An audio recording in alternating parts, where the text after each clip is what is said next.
그들은 다시 예루살렘에 들어갔다. 예수께서 성전들에서 거닐고 계실 때에 대제사장들과 율법학자들과 장로들이 예수께로 와서 물었다. 당신은 무슨 권한으로 이런 일을 합니까? 누가 당신에게 이런 일을 할 수 있는 권한을 주었습니까? 예수께서 그들에게 말씀하셨다. 나도 너희에게 한 가지를 물어보겠으니 나에게 대답해 보아라. 그러면 내가 무슨 권한으로 이런 일을 하는지 너희에게 말하겠다.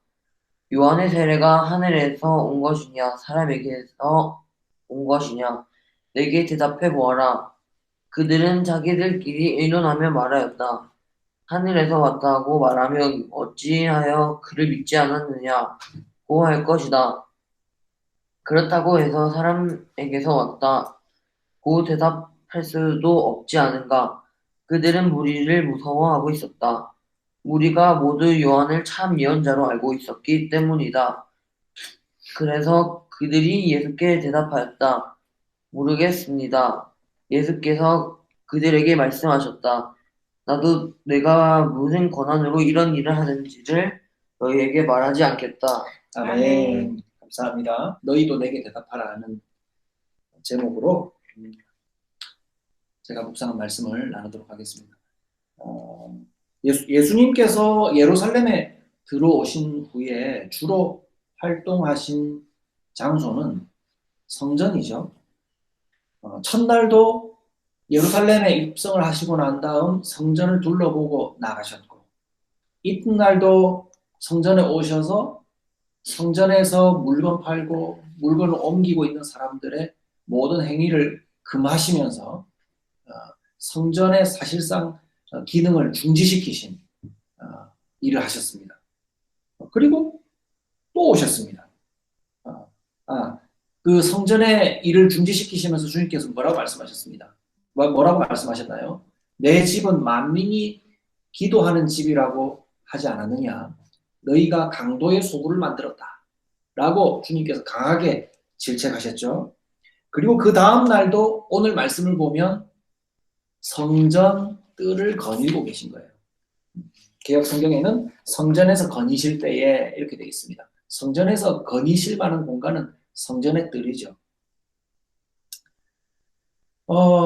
성전을 계속 찾아오시는 주님, 그리고 그 성전을 지키고 계신 주님에게서 여러분들 어떤 느낌을 받으셨습니까? 예수님은 지금 성전에서 무엇하고 계신가요? 예수님은 지금 성전에서 무엇을 주장하고 계신 것 같습니까? 여러분 이 지점에서 묵상해 보셨나요? 예수님은 왜 자꾸 성전에 오시는가? 말씀을 다른 마태복음이나 이런 데 가보니까 네. 말씀을 전하신다고 말씀을 전하시고, 그러니까 성전에 가셔서 앞으로 주님께서 가르치시기도 하고 또 공격하는 자들에게 변론도 하실 것이고 답변도 내시면서 주로 활동하시는 공간이 성전이에요. 하필이면 왜 성전이냐는 거죠. 이유는 여러 가지로 말할 수 있습니다. 예수님께서 만나고자 하시는 사람들이 주로 모이는 공간이 성전이기 때문에 그렇다라고 말할 수도 있죠. 네, 그것도 이유가 됩니다. 저는 어떻게 생각했냐면 예수님께서 예루살렘에 들어오시자마자 바로 이스라엘의 왕이 되시기 위해서 예루살렘의 왕궁을 찾아가셔서 내가 왕이다 하지 않으시고 성전을 찾아가셨다는 점에 있어서 저는 의미를 찾으려고 합니다. 주님은 예루살렘의 왕이 되셨다라고 칭함받기 위해서 궁궐을 택하시지 않고 성전을 택하셨다는 것이죠. 더 쉬운 말로 하면 계속해서 성전에 가셔서 그곳에서 어떤 일을 하지 못하게 하고 또 어떤 일은 해라고 하면서 그 뜰을 거닐며 그곳을 지키고 계신 분의 모습은 어떤 사람의 자격으로서 합니까? 성전의 주인 행세를 하고 있단 말입니다. 성전 주인이 할 수 있는 행동을 하고 계신 거예요. 사실상 성전을 관리하는 역할은 레위인이 받았거든요. 그리고 그들 중에서 제사장, 그리고 더 높은 사람은 대제사장. 성전에서 최고 권위를 가진 대제사장들과 율법학자들의 눈으로 보았을 때는 예수님의 행동이 어떻게 보였겠습니까? 대제사장들과 율법학자들은 성전에 대한 권한을 자기 자신들은 누구에게 받았다고 생각하고 있을까요? 하나님이 자신들에게 주었다고 생각해요. 그런데 자기들은 하나님으로부터 성전을 관리하고 책임질 역할을 받았다 하고 지금 성전을 자기들이 통제하고 있는데 웬 젊은 청년 예수라는 자가 나타나서 갈릴리 청년, 나사렛 청년이 와서 성전 뜰 한복판에 서서 이것은 하지 말아라. 이것은 그만두어라. 하면서 주인 행세를 하고 있는 모습. 여러분, 이거 용납할 수 있겠습니까? 용납할 수가 없는 행동으로 보였다는 거예요. 그래서 대제사장들과 율법학자들이 예수님께 나와서 이렇게 물어봅니다. 자, 이렇게 묻는 것이 그들 입장에서는 나름 합당하지 않나요? 당신은 무슨 권한으로 이 일을 합니까? 누가 당신에게 이 일을 할 권한을 주었습니까? 뭐 권세, 권위, 뭐 다 같은 말이에요. 누가 이런 권위를 줬느냐? 누가 이런 권한을 줬느냐? 라고 물어봤어요. 여러분, 이 질문은 궁금해서 물어보는 걸까요? 어떤 다른 의도가 있는 걸까요? 다른 의도. 용이 생각할 때는 어떤 다른 의도가 있는 것 같습니까? 너 왜 여기 있냐? 너 왜 여기 있냐? 잘못을 지적하려고, 궁금한 게 아니라 잘못을 지적하려고 묻는 말일 수가 있겠네요. 그죠? 더 적극적으로 본문을 주의 깊게 보신 분들은 이 말을 통해서 예수님께 어떤 책 잡을 것, 고소할 만한 대답을 얻어서 예수님을 죽이려고 계획하시는 거예요. 예수님께서 성전 청결할 때에 성전에 하루 전날 들어오셔서 성전에 있는 어떤 행위들을 금하실 때에 저들이 예수님을 어떻게 없애버릴까 계획했다는 구절 여러분 읽으셨나요? 예수님 없애버릴 계획을 하고 있었어요. 그 계획 가운데 당신은 지금 어떤 권한으로 이 일을 하고 있습니까? 라고 물었다는 거예요. 자, 성전을 통제할 권한은 누가 주신 거다? 자기 자신들은 하나님께 받은 것이니까 지금 예수님의 입에서 어떤 대답을 기대하고 물었다고 볼 수 있겠습니까? 당신들은 지금 하나님께 성전 관리할 책임 받았지요? 저도 하나님으로부터 온 권한을 받았습니다. 나는 하나님으로부터 온 자입니다. 이런 대답을 기대하고 그런 대답을 하기만을 기다렸다가 그 말을 하면 어떻게 할까요? 잡아가려고 하는 거죠. 그런 의도에서 이 질문을 물었다고 봐야 돼요. 자, 그런데 이 질문은요, 굉장히 어떻게 대답할 수도 없는 난감한 질문입니다. 만약에 권한을 내가 하나님으로부터 받았다 하면 예수님을 어떻게 비난하겠습니까? 네가 도대체 누군데 하나님한테 받았다고 하느냐? 제가 여러분들 앞에 서서 제가 어제 하나님을 만났습니다. 하나님이 노란색 머리를 하고 저를 찾아오셔가지고 랩으로 저한테 몇 마디 하셨습니다.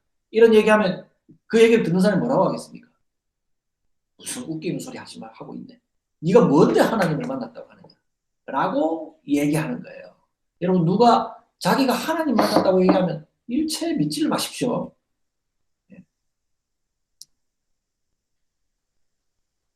하나님을 만났다고 하면 당장에 고소를 당할 내용이 뭡니까? 이 자가 하나님의 이름을 더럽힌다. 하나님의 이름을 훼손한다. 라고 하면서 잡혀갈 것입니다. 또 그러면 하나님에게 받았다고 하지 않고 반대답을 낸다고 생각해 보십시오. 저는 하나님에게 받은 건 아닌데 누가 시켜서 이 일을 하고 있습니다. 사람에게서 받은 것입니다. 그래도 고소를 당하겠죠. 왜요? 이런 일은 하나님에게서 받지 아니하면 할 수 없는 일인데 네가 감히 누구의 권한으로 일을 한단 말인가 하면서 또 역시 비난을 받으면서 잡혀가겠죠? 이해되죠? 그러니까 대제사장들과 율법학자들의 이러한 질문에 대해서는 예수님이 어떤 답을 구체적으로 낸다 한들 잡혀갈 수밖에 없는 아주 함정이 있는 질문이라는 거예요. 그래서 예수님께서는 지혜로운 답을 내시는데요. 어떻게 말씀하세요?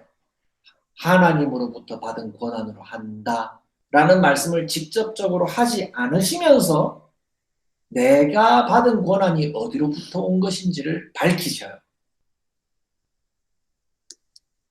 그 방법은요, 예수님의 질문입니다. 여러분, 질문은 매우 강력한 힘을 갖고 있습니다. 그래서 누군가가 여러분들을 곤란한 질문을 하면 여러분들도 되질문을 해보십시오. 아주 좋은 방식이 될 수 있습니다.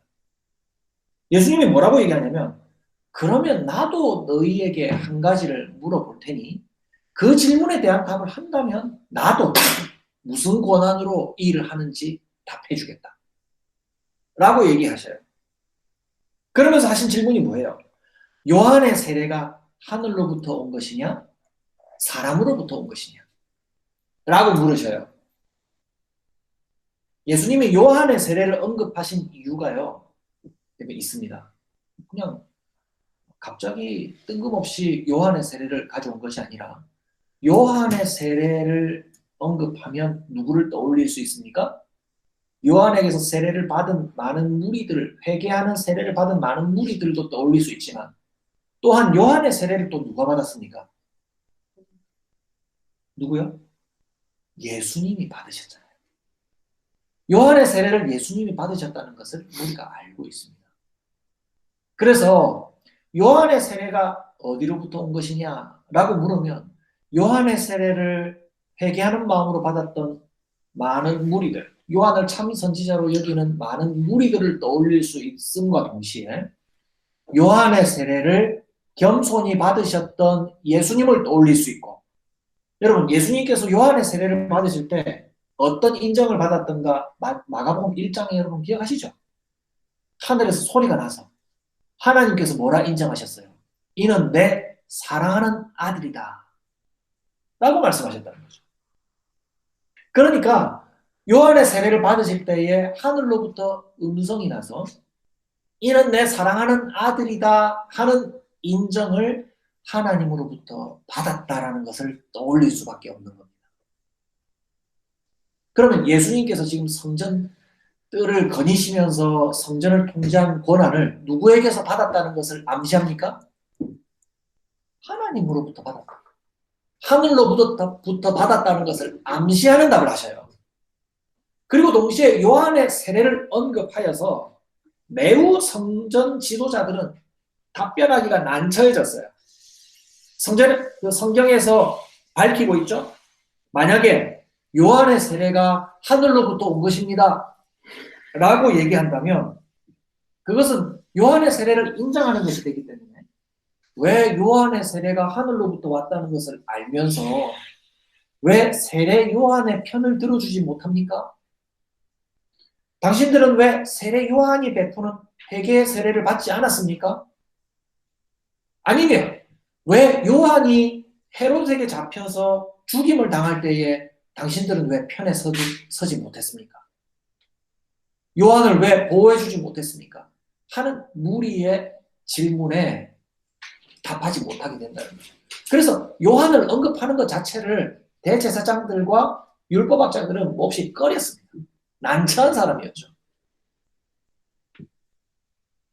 또 세례 요한이 하늘로부터 온 세례를 베풀었다 하면 동시에 예수님의 권위를 인정하는 셈이 되어버립니다.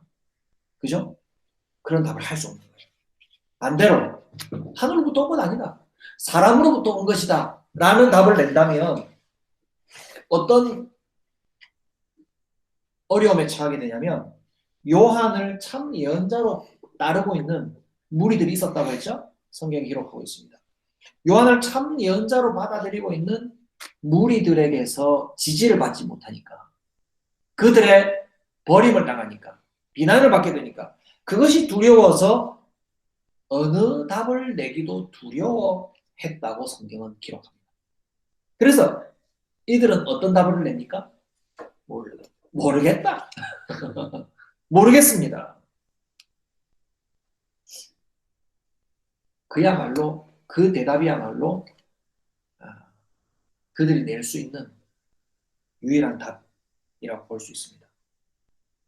성전 지도자들은 지금 예수님께 성전을 어지럽힌 잘못을 예수님께 추궁하고 있죠.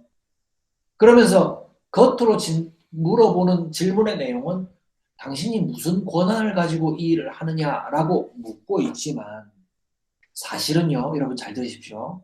예수님께 이러한 권한이 있느냐 없느냐가 궁금해서 물어보는 것이 아니었죠. 저는 이 부분에 주목을 했습니다. 그들은요, 그 권한이 있느냐 없느냐, 무엇이 참되냐 거짓되냐, 무엇이 바르냐 그렇지 않느냐에 관심이 있는 것이 아니었고요. 저들의 의도는 그저 예수 성전을 어지럽히고 있는 자기들의 밥벌이가 되고 있는 성전을 어지럽히고 있는 예수님을 그곳에서 내어 쫓는 것, 잡아다가 죽음에 내어 주는 것, 그것에만 관심이 있었다는 것. 하늘에서 온 권한을 갖고 한다라고 예수님이 답하여도 하늘에서 온 권한을 따를 뜻이 그들에게 있었습니까? 하늘에서 온 권한이라도 따를 뜻이 없고 많은 사람들의 비난을 받는다면 참된 것이라도 말할 수 있는 용기가 그들의 마음에는 없었어요. 그들의 입에 참된 것이나 바른 것을 분별하려고 하는 그 질문을 던질 자격이 있냐 없냐 말입니다. 없어요. 정말로 참된 것을 궁금해하면서 그 답을 내면 따를 준비가 되어 있다면 예수님께서 어떤 답을 내시고 가르쳐 주시는 의미가 있죠. 그래서 예수님이 답하셔요. 그러면 나도 너희들에게 어떤 권한으로 이 일을 행하는지 대답할 필요를 느끼지 못한다. 나도 너희들에게 답하지 않겠다. 라고 말씀하신 겁니다. 단순히 어려운 문제 받은 예수님이 또 다른 어려운 문제 하나 내어서 위기를 모면하는 그런 화술에 있는 것이 아니라 예수님은 그들이 원하는 답변을 요한의 세례라는 내용을 통해서 하나님으로부터 온 권한을 가지고 행한다는 것을 밝히시지만 그들에게 답변하지 않는 태도를 보이신 이유는 너희들이 참된 것을 들어도 따를 준비가 되어 있지 않다. 너희들은 참된 것, 궁금한 것 아니지 않느냐. 바른 것을 얘기한들 너희들이 따르지 않지 않느냐. 라고 주님이 말씀하신 것과 같다는 겁니다. 그들의 관심은 옳고 그름에 대한 관심보다 자기 자리, 개인적인 위신, 자리 지키기, 자기 욕심 채울 결정, 그것을 마음속에 이미 정해놨기 때문에 무슨 대답이 나온들 그들이 이루려고 하는 것은 예수님의 관심과는 거리가 먼 것이었다는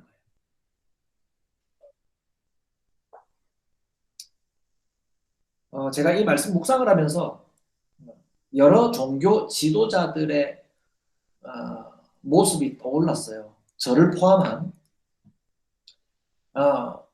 조금 못되게 표현하면 교회업에 종사하는 사람들. 예. 교회라고 하는 종교업에 종사하는 사람들. 뭐 제가 교회를 다 부정하는 것이 아니라 제가 무엇을 지칭하는지 여러분들 짐작하실 것입니다. 교회라고 하는 종교라는 방식을 택해서 교회업에 종사하는 수많은 사람들이 목표로 하고 이루려고 하는 그 목적에 대해서 생각해 보지 않을 수가 없었어요. 정말로 참된 것을 구하며 그것을 이루어갈 의지가 있을까? 기도하며 주님의 뜻을 제게 알려주십시오라고 구하는 그 기도 속에 정말 우리 교회가, 우리 교회 기관이 주를 위해서 어떤 손해를 감수하더라도 그것만큼은 해야겠다라고 하는 그런 결기가 있던가? 저는 그런 생각을 해봤습니다. 저도 교회 기관에서 일을 했고요. 그런 경험들이 있습니다. 결국에는 많은 회의들을 하고요. 많은 노력들을 하고 많은 수고를 하는데 결국에는 교회 그 자체의 유익을 좇는 경우가 얼마나 많은지 몰라요. 교회의 유익을 쫓아야죠. 그런데 그 목표가 뭐냐면 교회라 하는 기관이 이윤을 많이 남기는 일, 회원의 숫자를 많이 늘리는 일, 좀 더 직접적으로 얘기하면 그들에게서 인기를 많이 누리는 일. 오늘 종교 지도자들이 택하였던 것, 요한의 세례가 합당하지 않다라고 거절하지 못하는 이유가 다른 것이 아니라 저들의 소신이 그래서가 아니라 저들이 세례 요한을 좋아하니까, 저들이 그들을 따르지 않을까 봐, 그저 많은 사람들이 우리의 회원이 되게끔 하려고 하는 그 목적을 이루기 위해서는, 또 그들의 지지를 통해서 많은 물질적인 유익을 누리려고 하는 것. 그래서 계속 번창하고 제1교회, 제2교회, 제3교회, 부산에도 만들고 서울에도 만들고 하는, 그래서 우리 교회의 이름을 널리 알리고자 하는 그 목표 가운데 혈안이 되어 있습니다. 저는 그 도모 모든 것이 다 잘못됐다, 감히 말할 수가 없습니다만 저는 그 행동 자체가 저는 틀렸다고 생각합니다. 요 성경에 나타난 종교 지도자들의 모습과 다른 것이 무엇이냐는 겁니다. 예수님이 참된 것을 말씀해 주시면 고칠 의향은 있는 걸까요? 손해보고 참된 것을 따라갈 의지는 있는 걸까요? 예수님의 뜻이 궁금하지 않습니다.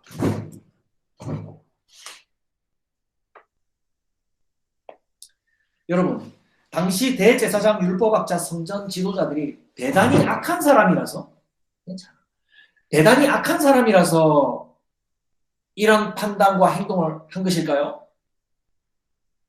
이들의 행동은 오늘 저와 여러분들을 포함한 모든 종교 지도자들, 그냥 모든 일반인이라고 합시다, 모든 세상 사람들의 관심과 결정과 행동에 전혀 다름 아니다. 똑같다. 한마디로 저도 똑같습니다. 라고 고백해야 됩니다. 주님, 저는 제 입에 참된 것, 마땅한 것, 그거 많이 궁금하다 입에 올리곤 하였습니다. 성경을 매주마다 한 달락씩 찾아서 읽고 답을 찾아내려고, 하나님의 뜻이 무엇인가 찾아내려고 하였죠. 퀴즈 문제 풀듯이. 그러나 그 안에서 밝혀지는 하나님의 뜻을 제 삶에 옮겨놓는 것에 대해서는 솔직히 관심이 없었습니다. 저는 말씀 잘 파헤쳐가지고 참 명쾌하게 설명해주는, 참 질문에 대한 답을 잘 찾아주는 목사가 되고 싶었습니다. 어떻게 저 자매님은 말씀을 이렇게 잘 읽지? 어떻게 이렇게 내용을 잘 찾아내지? 전 그런 칭찬 듣고 싶었습니다. 그 다음은 뭐예요? 정말 그 내용이 궁금했나요? 정말 참된 것 내용에 대해서 알고 싶었나요? 그러면 그것을 어떤 희생을 감수하고서라도 따라가는 성도가 되어야죠. 참된 것에 대한 정말 궁금한 성도가 맞았습니까? 우리의 관심은 이미 따로 정해진 것 아니냐는 겁니다. 한마디로 그저 세상 사람들이 원하는 만큼 잘 살기를 바랬지 않습니까? 그냥 잘 살기를 바라는 것이 나의 최고의 관심인데, 성경을 읽으면서 해답에 대한, 질문에 대한 답 찾아내는 것. 참 내가 이것을 어떻게 발견했지? 참 난 기특하다. 주님은 그런 자들에게 답변할 가치를 못 느끼신다 라고 말씀하십니다. 솔직히 우리의 마음속에, 우리의 관심 속에 하나님이 들어설 자리가 없다라고 말해야 되지 않습니까? 오늘 짧은 이 일화에서 제가 선택한 주제는 이겁니다. 예수님께서 대제사장들에게 너희도 내게 대답하라 라고 물으실 때 우리는 대제사장 율법학자들과 달리 대답할 수 있었겠느냐 말입니다.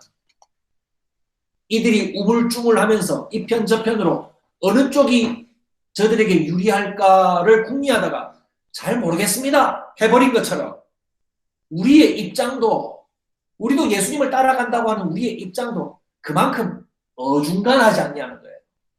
맨날 성경 말씀 들고 묵상하면서 우리의 행동은 어중간한 자리에 서 있지 않았냐는 거예요. 뭐가 우리한테 유익이 될까? 잘 사는데 도움이 될까? 잘 가려서 선택해서 세상을 위한 것만 내가 선택했다는 겁니다. 좀 마음 아픈 내용이지만 이번 주 묵상이 제가 그렇습니다. 이런 자에게는 예수님께서 더 달리 말씀하실 것이 없다. 우리는 어떻게 답해야 할까요? 요한의 세례가 하늘로부터 온 것이냐 사람에게서 온 것이냐 라고 주님이 대제사장에게처럼 우리에게 물으신다면 이렇게 답하시면 주님이 얼마나 기뻐하실까요? 예, 예수님, 하늘로부터 온 것이 맞습니다. 주께서는 요한의 세례를 받으시고 하늘 아버지로부터 사랑하는 아들이라 인정을 받으셨지요. 그러므로 이 모든 권한이 주님께 있으십니다. 이 모든 권한이 내 삶을 조정하고 내 삶에 참된 것을 이루실 모든 권한이 예수님께 있으십니다. 제 마음속에서 그저 잘 살기를 바라는 세상 종교를 무너뜨리시고 제 마음에 성전 삼으시고 저의 주인이 되어 주옵소서. 제 마음에 예수님을 모십니다. 저를 다스려 주십시오. 제게 말씀해 주십시오. 라고 답하신다면 예수님이 기뻐하실 겁니다. 하나님이 우리를 맞아주실 것입니다. 오늘 말씀의 제목은 너희도 내게 대답하라. 너희는 내가 참된 것을 보이고 가르치면 그 길을 따를 수 있느냐? 라고 물으실 때 저와 여러분도 그렇게 답하기를 원합니다. 이렇게 답하기를 원합니다. 주님, 우리도 다른 종교인들과 다를 바가 없습니다. 그러나 주님을 모신 우리의 마음만이 우리에게 영원한 기쁨이 될 줄 믿습니다. 우리도 별반 다를 바 없지만 우리에게 주신 믿음은 주님을 모신 그 마음만이 우리에게 영원한 기쁨이 될 것, 우리에게 영원한 즐거움이 될 것, 우리의 영원한 유산이 될 것을 믿습니다. 주님을 모시고 사는 우리의 마음이 기쁨이 넘치게 하시고 감사와 찬송이 넘치는 성도의 삶이 되게 해주십시오. 라고 구하시는 저와 여러분들이 되시기를 주님의 이름으로 축복합니다. 아멘. 기도하겠습니다. 하나님 아버지, 주께서 우리에게 너도 나에게 대답하라 라고 말씀하실 때 세상 종교인들과 달리 답하기 원합니다. 주님, 참으로 주님은 하나님의 아들이시며 저의 삶을 조정하시고 참된 것을 이루실 하나님이십니다. 주님을 모신 나의 마음이 최상의 기쁨이고 저의 영원한 즐거움이 되기 원합니다. 라고 고백하는 우리 모든 성도들 되게 하여 주옵소서. 그리하여 주를 모신 우리의 마음이 날마다 마음속에 소망이 넘치고 또 감사의 찬송이 넘치는 그러한 삶이 되도록 우리의 삶을 인도하여 주시옵소서. 지금은 우리 주 예수 그리스도의 은혜와 하나님 아버지의 놀라우신 사랑하심과 성령 하나님의 믿음 주시고 우리와 함께 교제하여 주시는 역사가 우리의 마음속에 있는 모든 세상 종교를 무너지게 하시며 주 하나님만 모시고 기뻐하며 살아가는 성도가 되게 하실 주님을 마음속에 모시고 살아가기를 다짐하는 모든 성도들 머리에 지금부터 영원히 함께 계실지어다. 아멘.